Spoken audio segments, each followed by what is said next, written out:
again, it's a great pleasure to be here and to share this work with you. And let's just dive right in.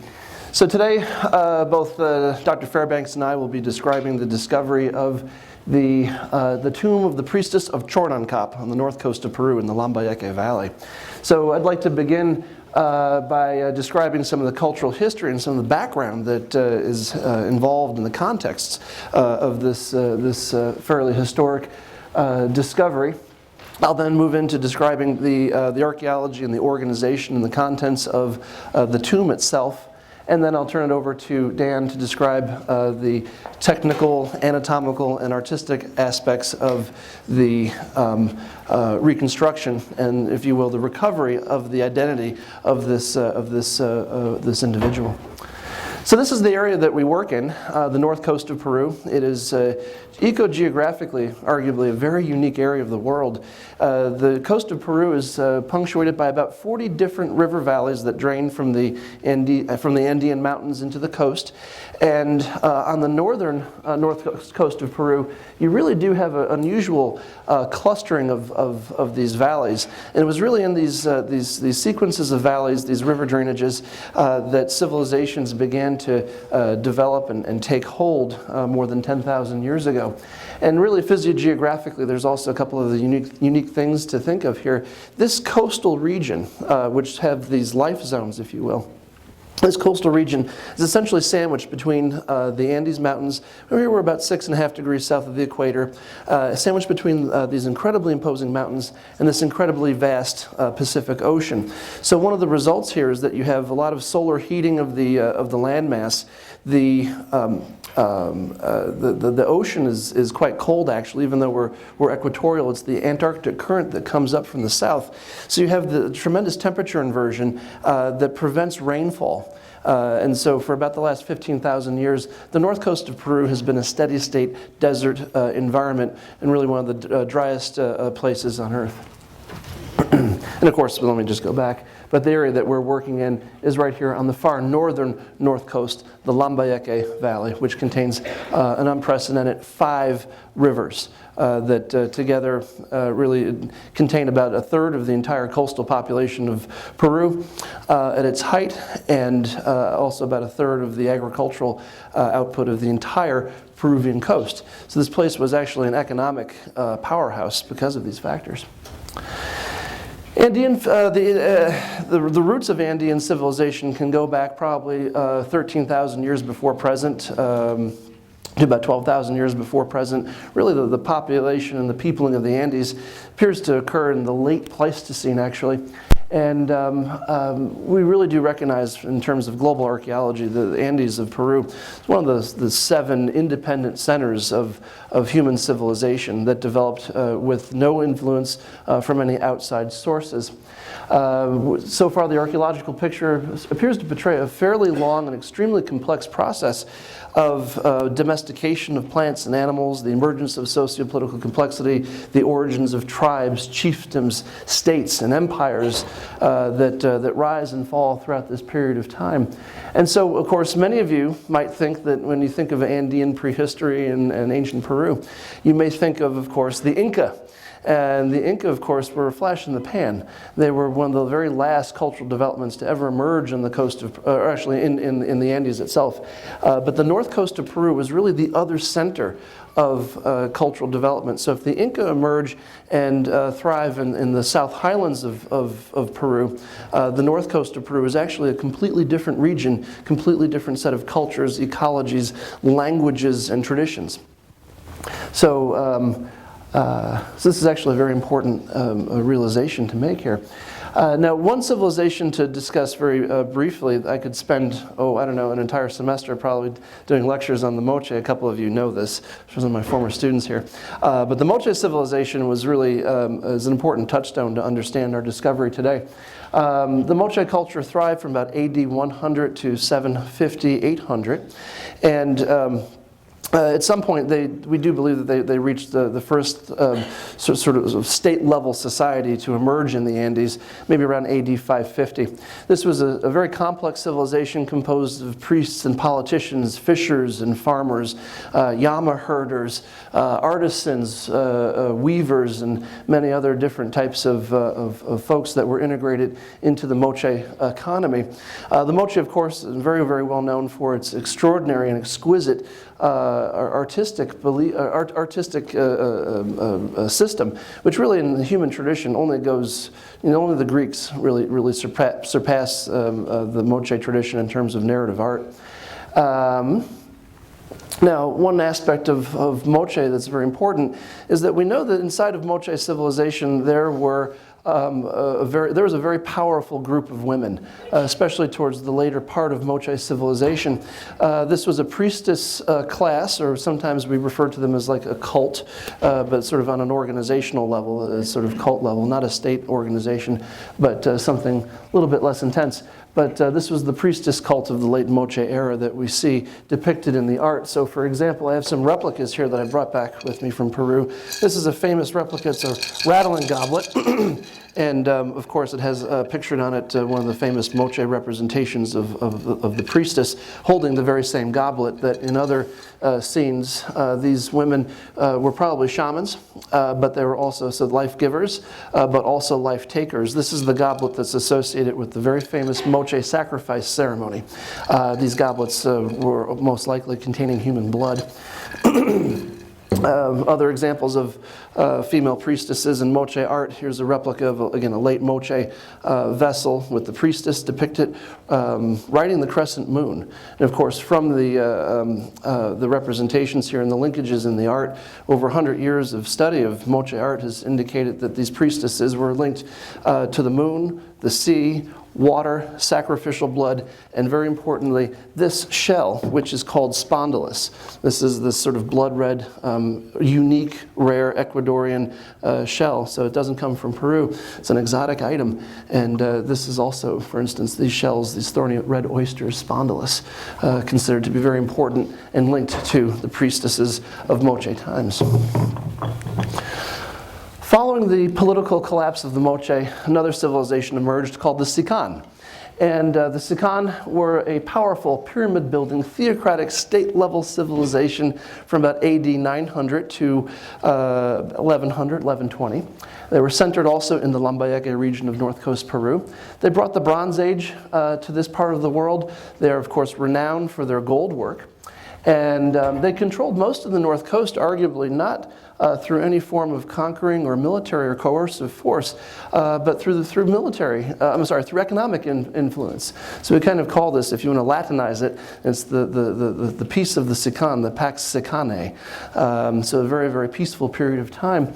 But ultimately, there was what we appear to be looking at as evidence of an internal collapse, a revolt from the inside out. That occurred around AD 1100 during and after a very powerful El Nino event. And this then led to the late Sicán era. Our priestess, of course, comes from the late Sicán era, which I'll just mention, we know very little about the late Sicán, partially because most of the late Sicán structures are built on and on top of these late Sicán structures are later constructions from the Chimu and in the Inca era. So we would actually have to destroy a lot of architecture to be able to study the late Sicán. And that's one of the things that sort of hinders our knowledge of this late Sicán period of reorganization. Also, I'll mention that there are long traditions of elite funerary practices that we understand from the Moche period. For instance, the Moche Lords of Sipan, and also Middle Sicán tombs from the site of the capital city of Sicán, which are sites that we've worked on, and also Dr. Fairbanks and I are also doing some reconstructions of the individuals buried in these tombs. Now, during this late pre-Hispanic period, so the Middle Sicán, Late Sicán, Chimu, and Inca occupations, there was a major site that developed on the north coast of Peru in Lambayeque called the Chornancap archaeological complex. It's many miles wide. It contains approximately 6 primary pyramids with dozens of secondary and ancillary or auxiliary structures. Much of it has been protected, actually, from looting, which has destroyed many, many sites throughout the region, because the desert actually has claimed much of the site. It's covered a lot of it. And essentially what we're looking at the site of Chornancap are two sectors.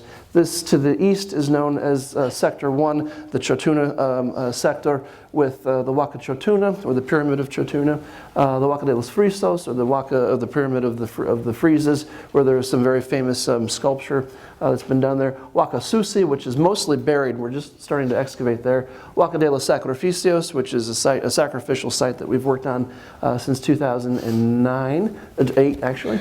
And then a couple other structures. There's buildings over here. There's residential sectors, palaces, we believe, storerooms. There are artisans' workshops throughout this area. And then about 1.4 kilometers to the west is another series of structures which is dominated by the very large platform pyramid mound. These are all made out of adobe bricks. So literally millions of bricks, handmade bricks, go into the constructions of each of one of these. So a lot of labor, for instance, was mobilized. But the Waka Chornancap is over to the west. Now, of course, I would be remiss not to share with you a little bit of oral legend, because the Waka Chotuna and the site of Chotuna is very well known for the story, an oral tradition that was recorded once in 1586 and then again in 1782. It's the story of Naymlap. Which, of course, there's a lot of these sort of stories and mythic stories. You see it in the art, you hear it in the oral traditions. But this version of it it tells of the story of a great cultural hero, charismatic leader who comes on a fleet of reed balsa rafts from Ecuador. And it's actually, we think that the story may be between the fall of the Moche and the origins of Sicán. So about AD 800, 850. And of course, he comes with his whole retinue of followers and sets up shop in the power vacuum that exists between these two civilizations. It says that in the story he sets up his temple at a place called Chot. In Muchik, the Muchik language, Chot Tuna.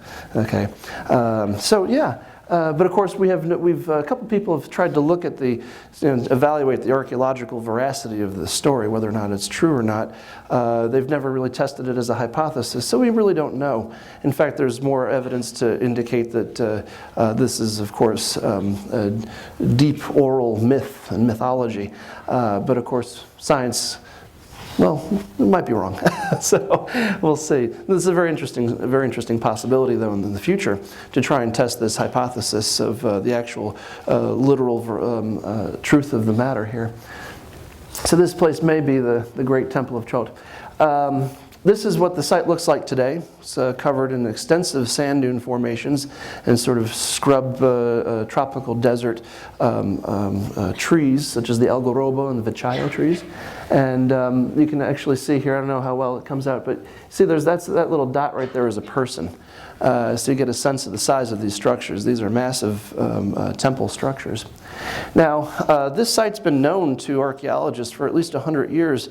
My colleague Christopher Donnan from UCLA excavated there for 3 seasons in the early 1980s. But still, then again, this extraordinary place was left untouched and unstudied, which some of us had argued was a crime against culture, that this was so valuable a site to understand and to characterize the late pre-Hispanic era.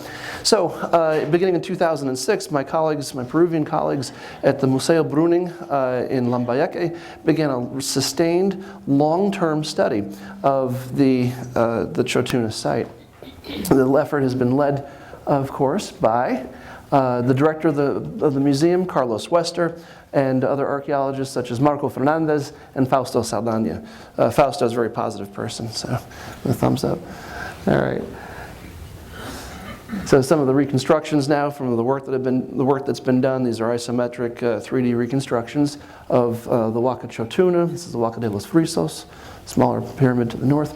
Now over to the sector 2, which is Waka Chornancap. You have a structure that is approximately 70 meters in length, 50 meters wide, and 25 meters tall. It's heavily eroded from centuries of El Nino rains. But eventually, when you walk it and you also map it, this is what you see. It's a truncated T-shaped pyramidal structure. Okay? Now there's 2 platforms. It's actually surrounded, we've been discovering, it's surrounded by a fairly vast archaeological complex. But I'm going to draw your attention to what we call here the north platform first, and then the south platform second. And the Priestess of Chornancap was located in the south platform, about right here, actually. Okay, this is the north platform after we completed excavation in 2009, and a number of other things that we have documented here is an extremely elaborate polychrome mural that's about 1,000 years old that depicts scenes of human sacrifice, decapitation, and of course on this area of the platform we discovered the remains of 24 individuals who were sacrificed. And that's another talk for another day, but in general it's a group of men, women, and children who had their throats slit and their heads, a couple of them were decapitated, and their hearts cut out actually as well. So you can see some of our UVU students working here. This is the south platform after excavation was completed in mid 2011. And this is a sort of a look-down sort of map of the area here of the south platform. And it's this area that included a very clear intrusive cut that went down through the pre-existing architecture in antiquity. Here you can see the outline of, at this point we were certain that this was a cut. Not exactly sure what was in it, but it was an intrusive cut, but it was big, it was large, it was consistent with the possibility of a tomb. And indeed, that's what began to emerge. This is the mouth of the tomb that was designated, labeled Tomb 4 at Chornancap. And what we started to find were a series of offerings well above and at the mouth of the tomb. And of course this is important because in the mortuary traditions and the funerary traditions of the people of the North Coast, the dead were never forgotten. And so we have plenty of evidence from many different sites of periodic revisitation, secondary offerings to the deceased. This fits into this pattern here with a variety of different objects, a couple of which, and here's a secondary earlier offering, which you can see that included some bones, ceramic vessels, and a couple of these are extremely special. Here's a spondylus shell, by the way, that's been sculpted in the form of a ceramic bottle. Some of these are very special because this style of vessel and this type of painting isn't from Lambayeque, it's from the highland Cajamarca region of Peru. So it seems that there were, if you will, mourners coming from other parts of the Andes to pay their respects to the person who was buried in this tomb. Further on down, about another half a meter, what was located and identified, you can see it better here on these TV monitors, but is a very large, nearly 2 meter long by 1.5 meter wide textile. This actually preserves well enough so we can recognize it and still document it. It's a textile that was painted 800 years ago, and had a variety of different bronze discs that were sewn into the structure of the thing. This is a drawing of the textile itself, and what we can see is that very clearly on this painted textile you have a wave motif. This is a very well-known motif to us, but a very clear sort of ocean-water connection here that's being made. Further down, once that was removed and documented, we started to encounter the remains of the actual tomb itself. If you will, we can call this a funerary bundle. And as part of this, we've got other textiles. These are all, again, copper discs that were sewn into textile. Very clearly a late Sicán, so about AD 1200, 1250 for the date, style funerary mask, which would have been worn by a principal personage who indeed was behind it.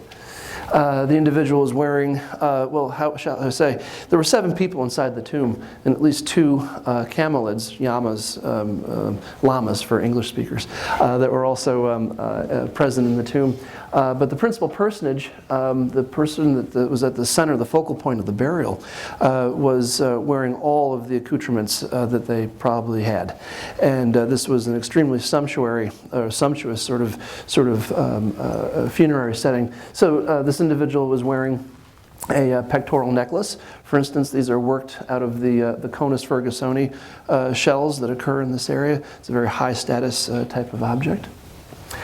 She was also wearing, and by the way, we didn't give this away already, we called her the priestess, but I'll talk a little bit about the osteology of the individual, but this is a woman, by the way, this principal personage.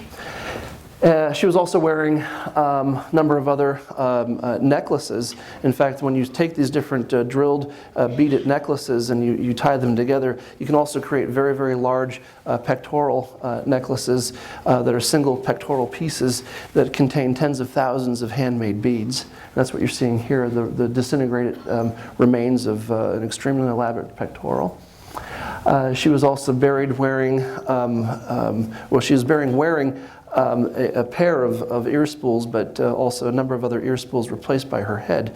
Of course, you see the thickness of the structure behind the ear spool itself. So she would have in life had some pretty seriously gauged earlobes that would have been really quite dangly to fit these. The way that they decorate this is actually pretty archaeologically significant. What you're seeing here, of course, is the face of a priestess. Portrait for the frontal portrait of a priestess. And the way it's decorated is that the gold sheet, before it's formed and shaped into the ear spool itself, there's a type of sort of impression, sort of impression-based decorating where somebody will take sort of like a stylus almost and do what's called repoussé decoration. And that's what you're seeing here. Okay, so these are actually hollow on the inside. They're made from sheets of gold in this case. Other representations of the priestess, here though in silver. So here are some of the silver ear spools. She was buried wearing a gold headband or crown, if you will, that was also, at least originally, it was worked into a textile sort of band. So this, you can see there's little perforations at regularly spaced intervals. That's where thread would have been tying the gold, actually, the gold metal sheet into sort of a cap, probably. The iconography here, again, appears to show moon and sun, moon and ocean-related iconography. There were a number of other objects that she was buried with that are really quite significant. One of which includes, actually 2 of which here that you're seeing, are different types of goblets. Okay, so once again, I'll remind you of earlier moche traditions that associate female priestesses with sacrifice, blood, and these goblets. And this is one of them here, located by her hand. And this is how it looked like when it came out of the ground. After a period of cleaning and restoration, this is what we see. We call this one the bimetallic vase or goblet. And again, repoussé decoration, and what you're seeing sort of impressed into the thin sheet metal, again, are decorative elements here that seem to represent, again, you see the encoded ocean wave, you see sort of an anthropomorphized being at the center of each one of these scenes. She was also buried here with a silver bowl. Its iconography, again, we think is related to the significance of the person in the tomb. So for instance, this is a sort of an animation of that very same iconography here that include central principal personage. These structures here that you see, these shapes are spondylus shells, and then again surrounded by different layers and levels of ocean motifs. So again, crescent moon, spondylus shells, a snake, not really sure what that is actually, looks like a snake. But then these beings here, which we have yet to identify exactly what they are. Also included in the assemblage, a gold scepter. And this was definitely one of those symbols of earthly power. And of course, at the very end of this gold scepter is a cutting blade. So this is an example, once it has been cleaned and restored, drawing. But again, we see very clear sort of encoded iconographic shorthand, for instance, braids coming up from the side of the individual's head. So we think this is, again, possibly a representation of the priestess in life.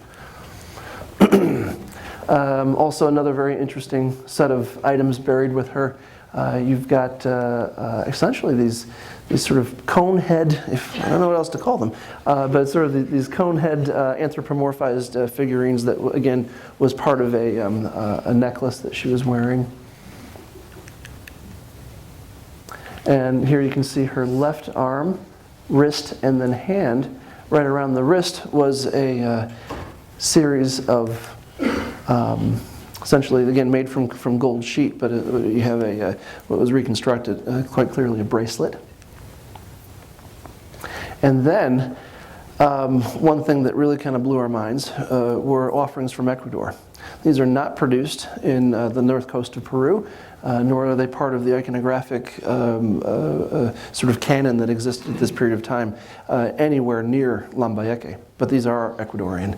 And so this is, again, very interesting. We see objects from Cajamarca, from far away in the highlands, that appear to be objects brought by mourners.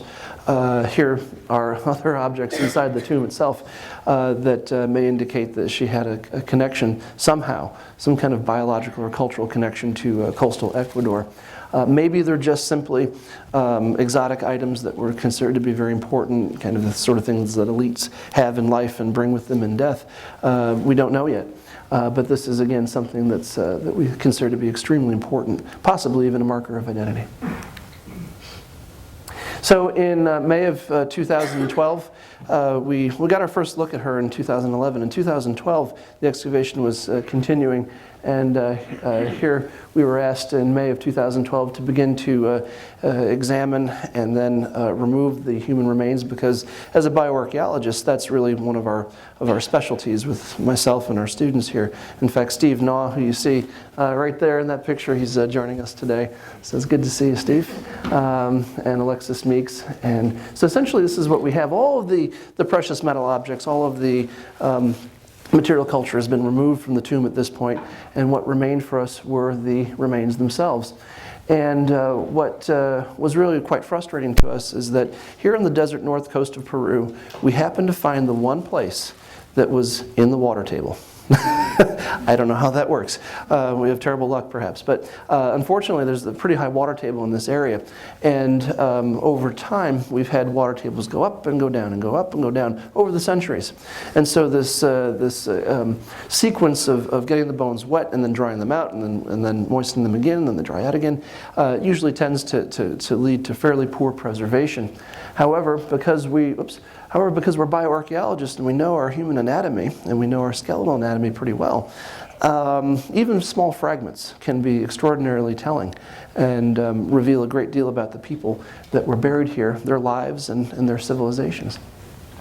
So essentially this is the reconstruction of the tomb. That was the painted textile that I mentioned to you before. The principal personage in a seated position. Of course, her body fell at some point in the decomposition process. And then as she's surrounded by 6 or 7 additional individuals who are presumably sacrifice victims, perhaps family members, perhaps servants, or that's the word I think I'm looking for. So we're not sure yet, but one thing that we're doing this coming field season in May is that we're going to do the full bioarchaeological study of these remains, which also include assessing genetic relationships and social relationships between these people in the tomb. So this is the remains of the priestess. There's another individual that was placed directly behind her, but this is her skull and the rest of her sort of postcranial skeleton. She was about 20 to 35 years at the time of death. She appears to be very skeletally healthy throughout much of her life. And when Dr. Fairbanks had an opportunity to come to visit us in Peru and start looking at some crania to do facial reconstructions, we said, well, this would be a perfect opportunity to reconstruct the face and also, again, in this way, bring back the identity of an ancient Peruvian ruler. And so, without further ado, I'm going to turn this over to Dr. Fairbanks.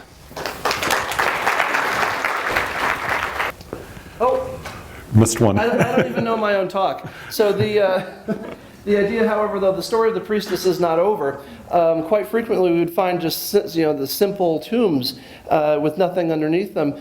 And as excavations continued, once the priestess's tomb had been completely documented and removed, it was very clear that there was a second nested tomb underneath. And so we think it comes from, do you have the clicker, Dan? Thanks. We think it comes from just a little bit earlier in time. This is the cut of the new tomb. You see the priestess's tomb here just above it. And you can see that these are superimposed. There's our priestess. Here's this individual in tomb 5 we know very little about. But again, it appears to be an elite funerary context that right now is just beginning to be studied. Here we go. Perfect. Thanks. For me, this was a fantastic opportunity to do some forensic facial reconstruction using sculpture. I certified to do this at the Center for American Sculpture in Murals Inlet, South Carolina. And it's oftentimes used for reconstruction of victims of crimes, but also can be used then to reconstruct the facial features of ancient people who have been entombed, even when their skulls are in fragments, as this one was. Here again is an example of the priestess and her cranium. And rather than do the construction directly on the skull, of course we have to preserve those artifacts, and so what I used was an Italian pointing machine, which will give us a replica in a polymer clay, which can then be modeled but then hardened without any shrinkage. And using the Italian pointing machine, I could get an exact replica of this skull within sub-millimeter accuracy. And this shows then the transition of the fragmented skull into the skull and clay.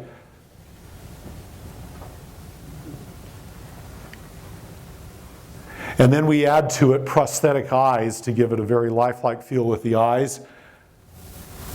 And then on the skulls, the process of forensic sculpture uses what we call depth markers, and they are placed at particular points along the skull that shows you the distance between the surface of the bone and the surface of the skin.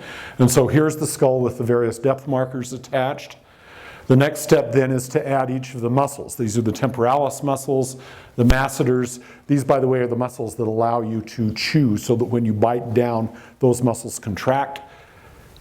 Frontalis muscle, the depressor and levator muscles, as well as the orbicularis oris muscle around the mouth, orbicularis oculi muscles around the eye.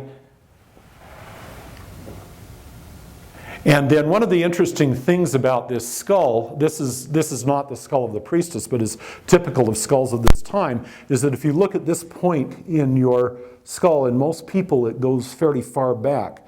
But in both her skull as well as in other skulls, that part of the orbit around the eye comes fairly substantially forward. And so we see that in her facial features as it comes out. Now, of course, the nose, the mouth, those sorts of things have deteriorated. We can't tell exactly what she looked like. But what I did do is use photographs of Mujic women taken in the 19th century by Hans Heinrich Brüning, after whom the museum is named. And these are some examples of those women. And so I used them as models to develop the nose and the mouth. And so this is her face as well as we can tell. We then cast it in a polyester resin using a mold. So it would be a permanent material. Painted that and then added the other features, including eyebrows, eyelashes. This, by the way, was after we were in Peru. And the day before the unveiling. And then we took a store mannequin torso to use for the torso that we would then dress. And here is Haagen painting that. And then here we are attaching an actual human hair wig to her skull. And then this is what she looks like with the wig added. Now, it's very clear from the pottery, in fact, she looks very beautiful with that particular wig, but it's very clear from many of the pots that the women had straight bangs, and so the next step was then to cut her bangs. Haagen then became a hairdresser. Yeah, if this career in archaeology doesn't work out, I've got a fallback plan. Yeah. And then he mentioned the ear spools that she had and the gauges in her ear. And when I saw those, I thought, well, I'm going to have to stay up all night and sculpt replicas of these because we definitely need to have them. But Dr. Wester, who is the director of the museum, said, no, use the actual gold ear spools. And so we were able to attach the actual ear spools to her replica. Which was a marvelous thing. This then is her pectoral necklace. They had not assembled the pectoral necklace, but they had another actual pectoral necklace that was available for us that we used for the unveiling. And so we put the pectoral necklace on her. And then if you go back to these statues that are in the pottery, some of the women have braids coming down in front of their shoulders. And so we decided to, as you can see on the left side there, and so we decided to add braids. And here are two of the laboratory workers doing the braiding. And then here she is ready for the unveiling.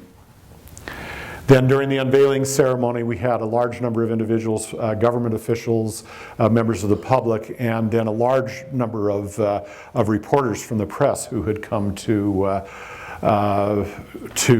cover the event, including reporters from Peruvian television and newspapers, South American stations, and also, fortunately, we were covered by the BBC. No one from the United States, unfortunately. And we gave a presentation much like the one that I'm giving now on how the Reconstruction process took place. And then this wonderful press conference afterward. You can see us surrounded by reporters. Of course, all of this was taking place in Spanish. And I remember standing there and Dr. Wester answering questions and thinking, this is really great. He'll answer all of the questions. And then just as I thought that, he said, I think Dr. Fairbanks ought to answer this question. And suddenly all of the microphones turned my way. And, but it was a wonderful event there, being able to have this kind of attention to the work we were doing. Here we are standing in front of the completed reconstruction of the priestess. By the way, these forensic sculptural reconstruction techniques are highly accurate. Of course, we have no photographs of her and know exactly what she looked like. But when I have done these from individuals where we did have a photograph, in fact, during my training, I did it with had to reconstruct the face of a crime victim without knowing what that individual looked like. And then at the very end, we do get to see the photograph compared to the victim. And it's remarkable how similar they appear. So this is a pretty good, we feel is a pretty good representation of what the Priestess of Chornancap appeared like in life. And we reconstructed her so that she was pretty much the way she appeared at the age that she died. As Haagen mentioned, she was quite young, in her 20s or 30s, and was apparently in good health. We don't know how she died, I assume. And but obviously a very important ruler in that region, given all of the offerings and artifacts that were brought from many areas and placed in her tomb. And so here we have the final reconstruction of the Priestess of Chornancap. And at the end, we have some important acknowledgments to those who assisted us with this. First of all, to Utah Valley University, the Colleges of Science and Health, and the College of Humanities and Social Sciences, their deans, Sam Rushforth and David Yells, as well as Ian Wilson and Brian Birch from the Office of Academic Affairs, who provided the funding for our travel. And then also the people in Peru, Carlos Wester, Fausto Saldaña, Samuel Castillo, Raul Saavedra, Flor Wong, and all the women should be women and men, and at the Museo Bruning, who assisted us with this. Mike Cox, who was a UVU student who assisted me with the reconstruction of the skull. And Ken Donnelly, who made the mold for the casting, and then 3D Art, which did the polyester resin cast of the face, and Jason Hill of the College of Science and Health, who has assisted us with a lot of the publicity and images. So anyway, thank you very much. And we have, fortunately, some time available, and both of us would be willing to answer any of your questions.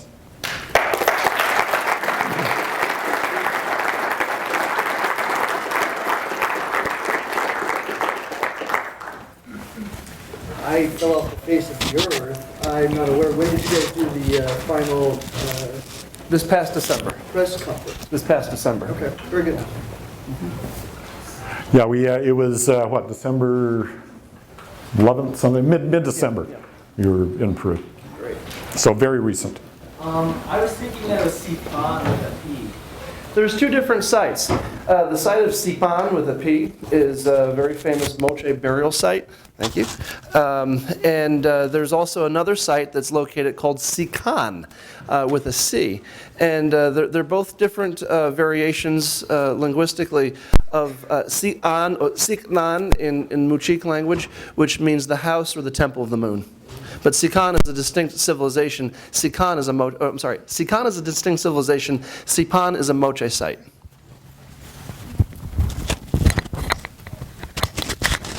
Yes. See up here, yes.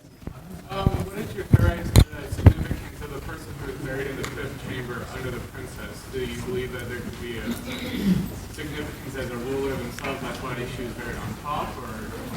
I'll go ahead and repeat the question. It's what's the significance of the individual who was buried underneath the priestess?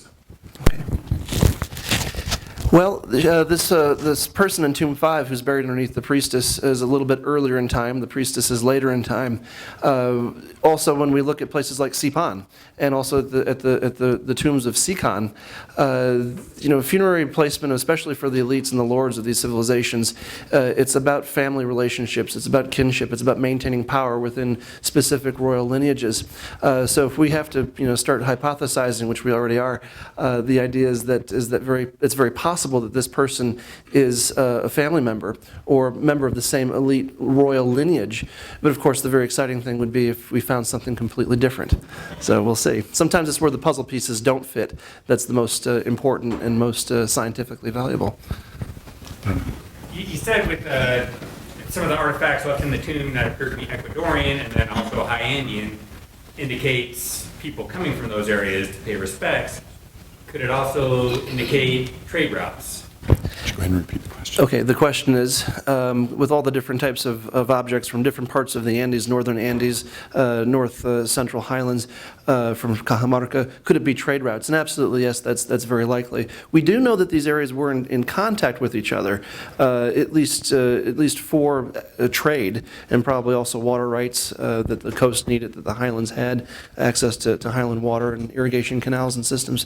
But of course, one other very interesting possibility is that the Middle Sicán lords themselves, from about 8900 to 1100, we think that there's a lot of different biological and cultural evidence that indicates they're not from Lambayeque. In fact, that they have an Ecuadorian connection.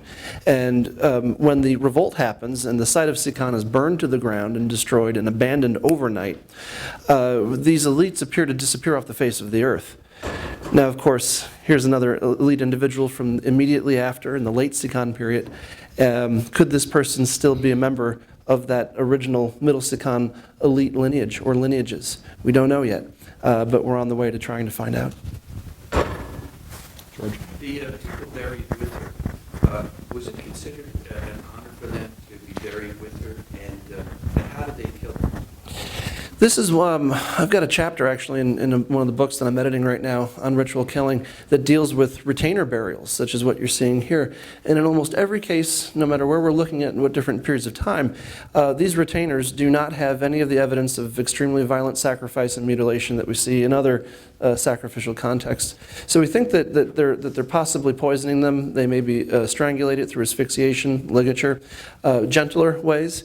Others may have actually committed ritual suicide themselves, sacrificing their own lives, because at least in the Andes, there's a tremendous concept, a social concept of reciprocity. And so that for these servants and court members and so forth, wives, concubines, a lord may be serving them and taking care of them in life, then in reciprocal fashion, it's their responsibility and their obligation to fulfill in death to take care of the lord in the afterworld. So that's possibly what's taking place here. Is there any evidence that this burial site was chosen because the water table fluctuated and was up and level, or is that really random chance? The question is it possible that the site was chosen for water symbolism, that the water table does come up and down? That's a tremendously fascinating possibility. And Carlos Wester, he likes to call this tomb 5, he calls it La Tumba Aquatica, the water tomb. Now, it may be that it probably was quite dry at the time that it was buried and created. So it's hard to say. It may be just simply coincidence that we're seeing it there. But on the other hand, you can't deny the powerful symbolisms that may be involved in that, especially the fact that in many years of study, we think one of the important roles of rulers and dead rulers is that they're transformed into powerful ancestors, life-giving beings in death. And one of the most important things that on this desert environment that these life-giving dead ancestors provide for the world of the living is water. So, oh man, it's so tantalizing, but ultimately it's a lot of speculation at this point. I think one more question. Yes. Because of the water degradation, can you pull out some DNA from any of the people buried there? Or is that even a possibility? The question was, because of the water destroying the bones and damaging the bones, what about DNA? And that's also, again, a tremendous question that I'm very pessimistic about, actually. In general, the cooler and sort of drier that bones are, the better the DNA preservation will always tend to be. DNA is a fragile molecule, so it's sometimes very, very difficult to extract, even from recently dead people. So what we're going to try to do is certainly look at the possibility of using what's called next-gen sequencing, using next-generation technology for DNA sequencing, which is able to do things that are miraculous and almost like science fiction for DNA technology from five years ago. So we'll see what we're able to accomplish in the near future. But of course, I'm going to be working on studying the dental variation. One area that I work in is called dental biodistance. And so from the size of inherited, just essentially inherited tooth size, we're able to mathematically reconstruct and estimate genetic distances between people. So in this case, we don't really need the DNA. We've got a source of information that sometimes is even better than DNA, and that's their teeth. I also thought I'd let you know that we are converting this presentation into a YouTube video. You can see, and it has some actual live video of the sculpture going on, as well as some of the other events that took place in this, so watch for it. We still don't quite have it ready yet, although there's a little clip from it that's showing right now in the atrium of the auditorium. If you'll stand there long enough, you'll see it come on the big screen. Thank you for coming, and have a wonderful day.